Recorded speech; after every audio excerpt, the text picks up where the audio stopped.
Hello everybody. आज है 2 सितंबर 2020 और हम आर्टिकल डिस्कस करेंगे द एडिटोरियल। तो ये आर्टिकल्स आपका काम आएगा मेंस पोर्शन यूपीएससी और पीसीएससी जीएस पेपर में। जीएस पेपर 1 से लेकर के जीएस पेपर 4 तक के सारे करंट अफेयर के पोर्शन को कवर करेगा। तो अगर आप हमसे जुड़ना चाहते हो तो सुबह 8 से लेकर के 12 बजे तक ये आर्टिकल्स आपको मिल जाएंगे, तो फॉलो करो। तो आज का आर्टिकल स्टार्ट करते हैं। तो पहला आर्टिकल है फिस्कल काउंसिल। फिस्कल काउंसिल क्या होता है? Mains GS paper 3 economic development से आर्टिकल को रिलेट कर सकते हैं। तो फिस्कल का मतलब आप जानते हो मौद्रिक होता है, और काउंसिल का मतलब समिति होता है। यानी कि मौद्रिक जो हमारी एक्टिविटी है, मौद्रिक का मतलब क्या होता है? पैसे का आना और पैसे का जाना। तो इसके लिए एक काउंसिल का निर्माण किया जाना चाहिए। तो ये आर्टिकल्स में हम डिस्कशन करेंगे। तो सरकार के पास पैसे जो आती है और सरकार के पास से जो पैसे जाती है, तो इसके विषय में क्या कदम उठाना चाहिए, किस तरीके से चीज़ों को सही तरीके से लेके चलनी चाहिए। तो mains GS paper 3 economic development से आर्टिकल को रिलेट कीजिए। क्या कर रही है? हल्ले कर रहा है। The pandemic has resulted in a huge disruption in the economy and the finances of the centre and the states have been badly hit. तो पेंडेमिक की वजह से कोविड-19 कोरोना वायरस हमारे अर्थव्यवस्था को बुरी तरीके से नुकसान पहुंचाया। ओवरऑल हमारे जीडीपी का तकरीबन 7% एस्टिमेट किया जा रहा है कि 7% हमारे जीडीपी का पूरी तरीके से घट गया है। ठीक है। और मैं आपको बता दूं, ये आर्टिकल थोड़ा सा पुराना है। मतलब 2 दिन पहले का ये आर्टिकल्स है। मैंने डिस्कशन नहीं किया था ये आर्टिकल्स। इसमें कुछ खास पॉइंट है, बहुत ज़रूरी है इस आर्टिकल को डिस्कशन करना, नहीं तो इस आर्टिकल को हम छोड़ देते हैं। इसका डिस्कशन करने का मेरा असल मकसद ये है कि इसमें खाली ये नहीं बताया जा रहा है कि हमारी जीडीपी कितना घटा है। हमारा जीडीपी का मतलब क्या होता है कि एक देश के अंदर कितना पैदा होता है, कितना हम कमाते हैं अंदर और कितना कमाते हैं हम बाहर से। तो टोटल को मिला देंगे तो उस देश का वो जीडीपी बन जाएगा। ठीक है। तो उस देश का जो जीडीपी होता है वो अभी हमारा क्या हो गया, 7% घट गया। मतलब समझिएगा बात, 7% घटने का मतलब क्या होता है, अपने घर से समझिए। सपोज़ डेट आपके घर में इनकम कितना है, 200 रुपया। 200 रुपया में अगर सपोज़ डेट 7% घट जाए, 7% घट जाए, तो इसका मतलब क्या हुआ कि आपके कमाई का 7% घट गया। तो आपका जीडीपी हो गया 200 रुपया, और घट गया अगर 7% घट गया, तो मतलब यह है कि 200 रुपया में से 7% माइनस हो गया। लेकिन रहा सवाल खर्च का, तो खर्च आपका 200 का 200 ही है। तो प्लस आपका क्या हो गया, फिस्कल हो गया, मौद्रिक घाटा हो गया कि एक तो पहले से कमाई घट गया और ऊपर से खर्चा घटा नहीं है, खर्चा उतना का उतना ही रहा। तो अब क्या हो गया, नुकसान डबल हो गया। नुकसान डबल हो गया ना। तो पेंडेमिक की वजह से अभी हालत जो ख़राब हुई है, ये हालत ये हुई कि ओवरऑल 7% जीडीपी घटा है। और लेकिन अभी जो करंट डाटा में आपको बताएं तो हमारा जीडीपी ग्रोथ रहा है -23%, यानी कि 23% हमारी जीडीपी जो है घट चुकी है। 23%, यहाँ पर 7% पर ध्यान नहीं देना, 7% हमारी जीडीपी घट चुकी है। और रहा सवाल यूनियन की बात करें तो ये 12% बताया जा रहा है। और ओवरऑल हमारे ऊपर जो डेप्ट हो गया 85%, ये जो है इस फाइनेंशियल ईयर का डेप्ट हमारे ऊपर कर्ज हो गया 85%। तो अब है कि government must return to credible fiscal consolidation path once the crisis gets over. तो सरकार को ऐसा कदम उठाना चाहिए कि जिससे कि खर्च जितना है उतना कंसोलिडेट हो जाए। जितना पैसे का खर्च है उतना पैसे का हमारे पास जुगाड़ हो जाए। तो ऐसे क्राइसिस में तभी उभर सकते हैं। The role of the fiscal council is instrumental and the fiscal consolidation. तो फिस्कल काउंसिल ऐसा तो होना चाहिए कि जितने भी हमारे जो हमारा टैक्स जो रेवेन्यू हमारा है और जो एक्सपेंडिचर है, खर्च है, तो दोनों के बीच में एक अच्छा तालमेल हो जाए। तो need for a transparent budget. तो सबसे पहली बात यहाँ पर ये होनी चाहिए, जैसा कि हमारा अर्थव्यवस्था अभी थोड़ा सा डाउनफॉल चल रहा है, तो हमें सबसे पहले अभी ये कदम उठाना चाहिए कि ट्रांसपेरेंट बजट, फिस्कल काउंसिल को मैनेज करने के लिए ट्रांसपेरेंट बजट बनाना चाहिए। ट्रांसपेरेंट का मतलब जानते होंगे, ट्रांसपेरेंट का मतलब होता है कि ऐसा कि जो दिख जाए, ऐसा ना हो कि वो 4 आदमी के बीच में हो, 4 ही आदमी को पता हो, बल्कि ऐसा होना चाहिए कि हर कोई चाहे तो देख सकता है, समझ सकता है और कुछ सलाह मशवरा दे सकता है। तो सरकार को अपना बजट भी ऐसा बनाना चाहिए, मतलब साफ साफ होना चाहिए कि इस क्षेत्र में इतना खर्चा करना है और इस क्षेत्र के खर्चा करने के लिए हमारे पास रेवेन्यू, हमारे पास जो है पैसे इतना है। तो ये क्लियर जब रहेगा तो पता चलेगा ना, मतलब इंसान को पता चलेगा कि सरकार का बजट क्या है, सरकार खर्च क्या कर रही है, सरकार के पास जो है पब्लिक सवाल करेगी।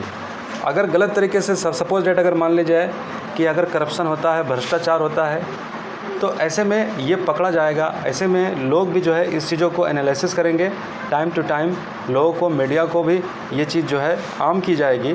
तो इससे ओवरऑल जो है एक रिस्पॉन्सिबल गवर्नमेंट की तरफ आगे बढ़ेंगे।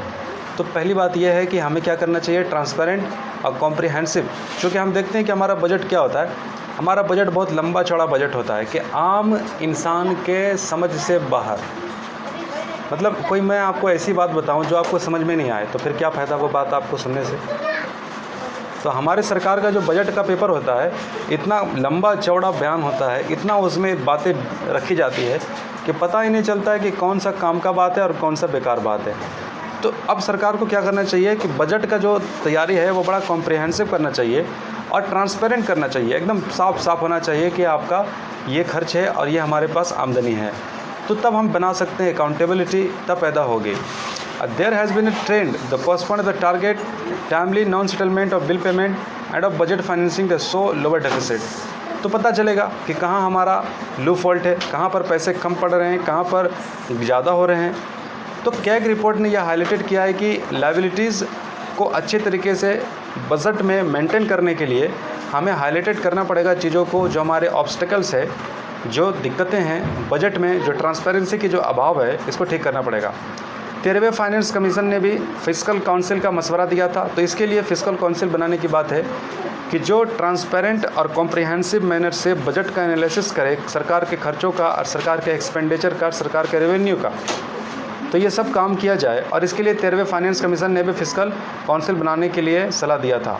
FRBM के कमेटी ने भी ये सलाह दिया था कि फिस्कल काउंसिल होना चाहिए। 14वें फाइनेंस कमीशन ने भी ये रिकमेंडेशन दिया था कि फिस्कल काउंसिल बननी चाहिए, जो स्वतंत्र रूप से ये अपॉइंटमेंट की जाए और सरकार के खर्चों को और सरकार के ख़ास तौर से बजट में कितना जो चीज़ें इस्तेमाल की जा रही है, ट्रांसपेरेंट मैनर में चीज़ों को सामने रखी जाए। तो और इसके ऊपर एकदम रिसर्च होना चाहिए, एनालिसिस होना चाहिए इस तरीके से कि पता चले कि एक जो जिस प्रोजेक्ट पर आप लगे हुए हैं उसमें से आपके पास कितना, आपके पास उससे फ़ायदा होने वाला है और कितना नुकसान होने वाला है। तो mandate of the council, council को क्या क्या मैंडेट दिया जा सकता है। सबसे पहली बात है कि ये होगा unbiased report to the parliament.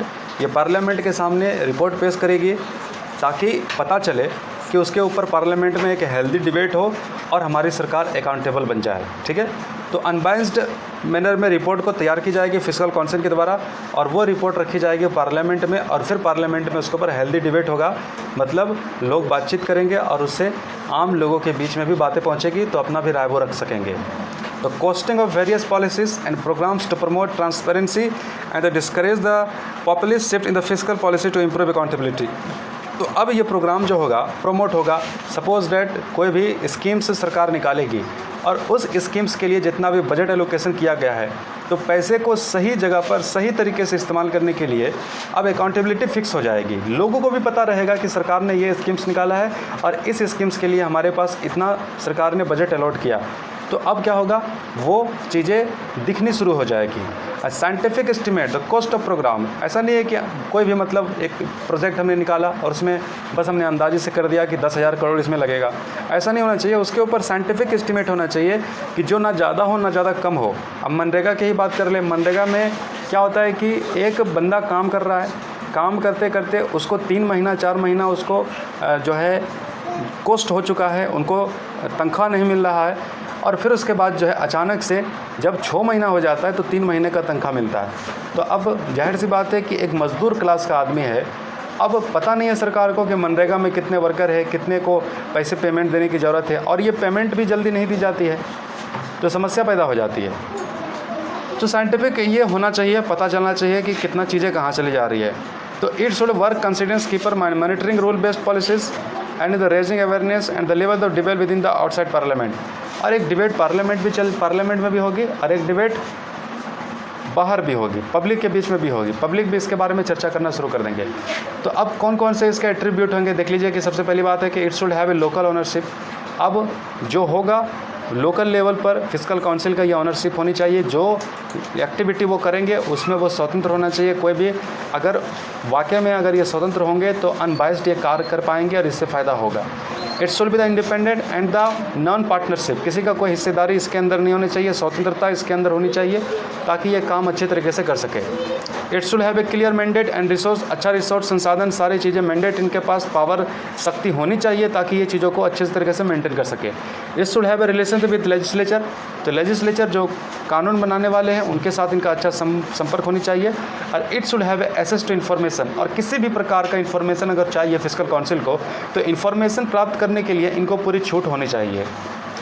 और next it should be transparent, और फिर सारे कार्य इनको ट्रांसपेरेंट मैनर में होनी चाहिए। तो अब बात करें कि ये काउंसिल एट्रीब्यूट करेगा ऑटोनॉमी, अनबायसनेस, ट्रांसपेरेंसी और इफेक्टिव अकाउंटेबिलिटी। तो ये हमारा फॉरवर्ड रहा।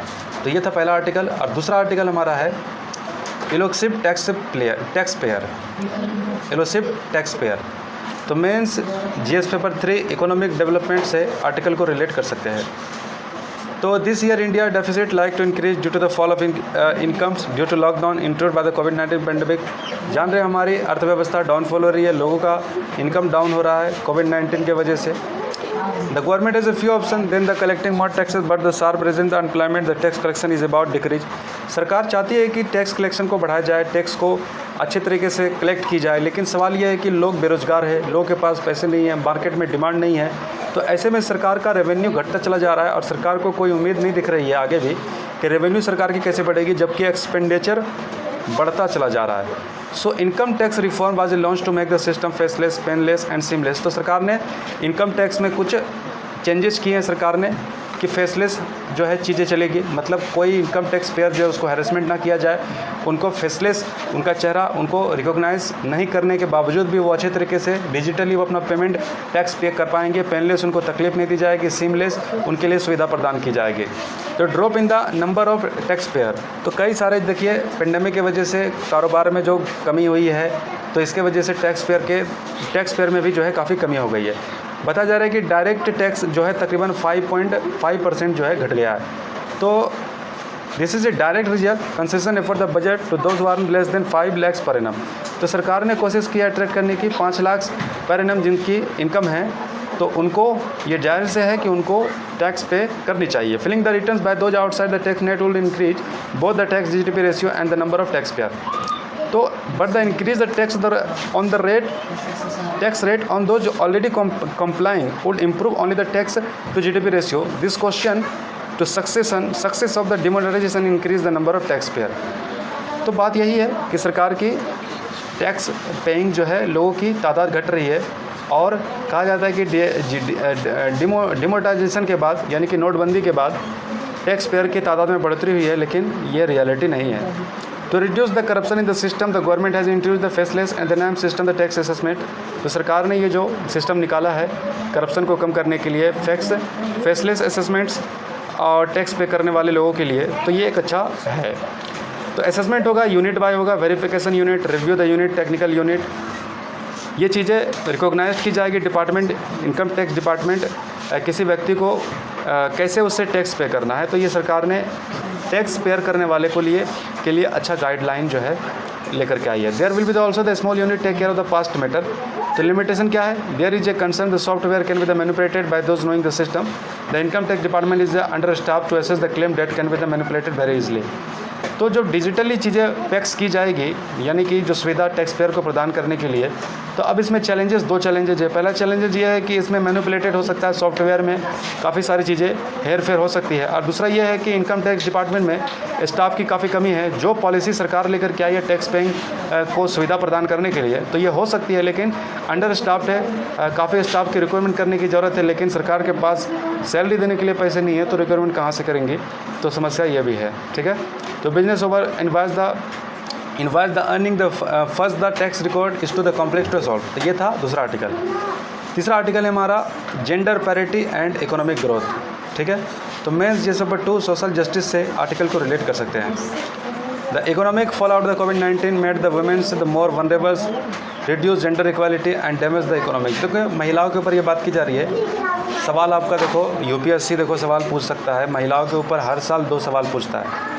महिलाओं की स्थिति के ऊपर, महिलाओं के आंदोलन के ऊपर, महिलाओं के डेवलपमेंट के ऊपर, महिलाओं के समस्याओं के ऊपर, महिलाओं के क्या चीज़ें अभी करंट क्या सिनेरियो है, तो इसके ऊपर सवाल पूछा जाता है। तो काफ़ी इंपॉर्टेंट हो जाता है कोविड-19 महिलाओं के ऊपर कैसा इम्पैक्ट डाला है, तो ये सवाल आपसे पूछा जा सकता है। और मैं चाहूँगा कि ये सवाल आप 250 शब्दों में लिखने की भी कोशिश करें कि कोविड-19 में सबसे ज़्यादा किसको कष्ट हुई और महिलाओं को किस तरीके से पीड़ा और कौन कौन सी तकलीफ़ें झेलनी पड़ रही है कोविड-19 की वजह से। तो यहाँ पर पहली बात है, कोविड-19 ने महिलाओं की जो वनरेबल स्थिति थी, पहले से दयनीय स्थिति थी, और जेंडर इक्वालिटी जो पहले सही हो रहा था, अब और ज़्यादा रिड्यूस्ड हो गया है, डैमेज्ड हुआ है इकोनॉमिक को ख़राब होने की वजह से। तो reassuring the program attain the gender equality significant factor India's recovery from the pandemic and the future economic success. तो लेबर फोर्स देखिए, तो globally female participant in the labour force is about 2/3 of that of man. तो कहा जाता है कि globally पूरी दुनिया में महिलाओं का जो काम में हिस्सेदारी है 2/3 है। ठीक है, यानी कि 2/3 है, जबकि भारत में केवल 20% महिला ही वर्कफोर्स में पार्टिसिपेट करती है।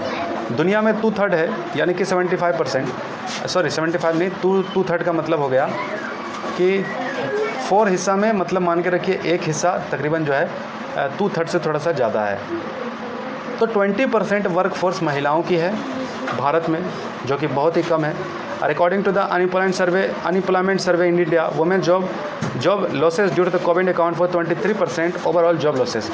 और जितना भी अभी कोविड-19 की वजह से बेरोजगारी बढ़ी है, जॉब लॉसेस हुआ है, ओवरऑल इस जॉब लॉसेस में 23% जॉब लॉसेस तो केवल महिलाओं की हुई है। तो जो महिलाओं की स्थिति पहले ख़राब थी और स्थिति पेंडेमिक की वजह से ख़राब हो रही है। तो कोरोना वायरस है जो significantly increase the burden of the unpaid care during the pandemic, the time the women in India spend of the family responsibility increase by 30%। तो अब 30% ऐसी स्थिति हो गई है महिलाओं की जो ज़्यादा से ज़्यादा टाइम घर पर और जो ऐसे काम में वो स्पेंड कर रही है जिसका उनके कोई तनख्वाह नहीं मिलता, जिनका उनका कोई पैसा नहीं मिलता। तो according to the world value survey India south Asia, men's are the believe to have the greater right to a job in the women's job are scarce. तो जहाँ तक जॉब का बात है, पुरुषों को जॉब्स नहीं मिल रही है, तो ऐसे में बताया जाता है हमारे साउथ एशिया रीजन में कि जहाँ पर महिलाओं के साथ काफ़ी जो है इक्वलिटी ट्रीट नहीं होती है और काफ़ी चीज़ों में जो है डिस्क्रिमिनेट किया जाता है। तो ऐसे में महिलाओं के साथ जो स्थिति है ये है कि जॉब लॉसेस के दौर में महिलाओं की जॉब लॉसेस ज़्यादा हो रही है इसके मुकाबला में, पुरुषों के मुकाबला में। क्योंकि पुरुषों के लेकर हमारे इस रीजन में क्या है कि थोड़ा सा इनको क्या कहा जाता है, इनका थोड़ा सा ज़्यादा मतलब इनको महिलाओं की स्थिति पुरुषों के मुकाबले में ज़्यादा वनरेबल रहता है। The financial inclusion enterprised employ women poor in India. और ऐसे में जो महिलाओं की स्थिति है काफ़ी पुअर हो रही है। इकोनॉमी ऑफ जेंडर पैरिटी की बात कर ले तो global gross domestic product 2030 could be the reduced 1 trillion, the pandemic gender aggressive impact is not counted. तो बताया जा रहा है कि global gross domestic product in 2030 could be the reduced by 1 trillion of the pandemic's gender aggressive impact is not counted. Achieving the gender equality could lead to the 13 trillion of incremental global by 2030. तो domestically women's की participation अगर होती है तो pandemic जैसे महामारी को चुनौती को काफ़ी काउंटर कर सकते हैं। ठीक है, इकोनॉमी को ग्रोथ भी कर सकते हैं। अचीविंग जेंडर इक्वालिटी कुल be the lead 13 trillion of the incremental global by the 2030।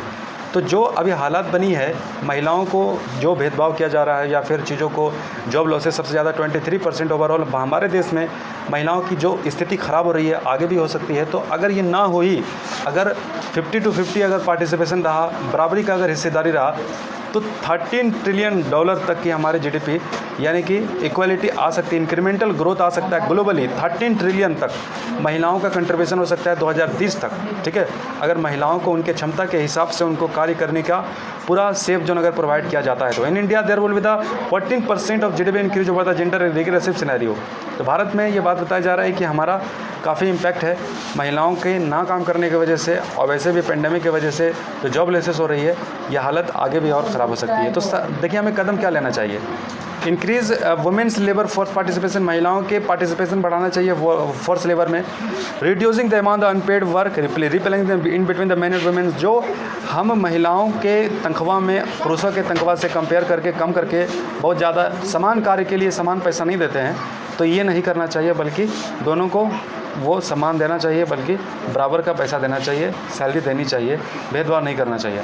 Supporting employer of the state funded the provision of the child care, और चाइल्ड केयर के लिए फंडेड की जानी चाहिए। स्टेट गवर्नमेंट को भी सपोर्ट करनी चाहिए, जो बच्चों के लालन या परवरिश करने में महिलाओं को सपोर्ट करनी चाहिए, जो खासतौर से जो एम्प्लॉयर वर्कर है, जो महिलाएँ काम करती है। Intervention that address digital and financial inclusion, changing the attitude about women's role in society. समाज में जो महिलाओं को लेकर जो सोच है, ये धारणाएं बदलनी चाहिए। सेफ गार्डिंग गर्ल्स एजुकेशन, बच्चियों की शिक्षाओं पर ध्यान देनी चाहिए। टैकलिंग वायलेंस अगेंस्ट वुमेन, जो महिलाओं के प्रति जो वायलेंस होती है उसको टैकल करना चाहिए। प्रोटेक्टिंग मैटरनल हेल्थ, जो जन्म के दौरान जो है महिलाओं की जो अधिकतर मृत्यु हो जाती है, इसको देखनी चाहिए। तो ये था हमारा आज का आर्टिकल। आपको समझ में आया होगा, तो अगर नहीं समझ में आया तो फिर से सुन लो, ठीक है, रिपीट कर लो, आपको क्लियर हो जाएगा। Thank you. नेक्स्ट डे मिलेंगे।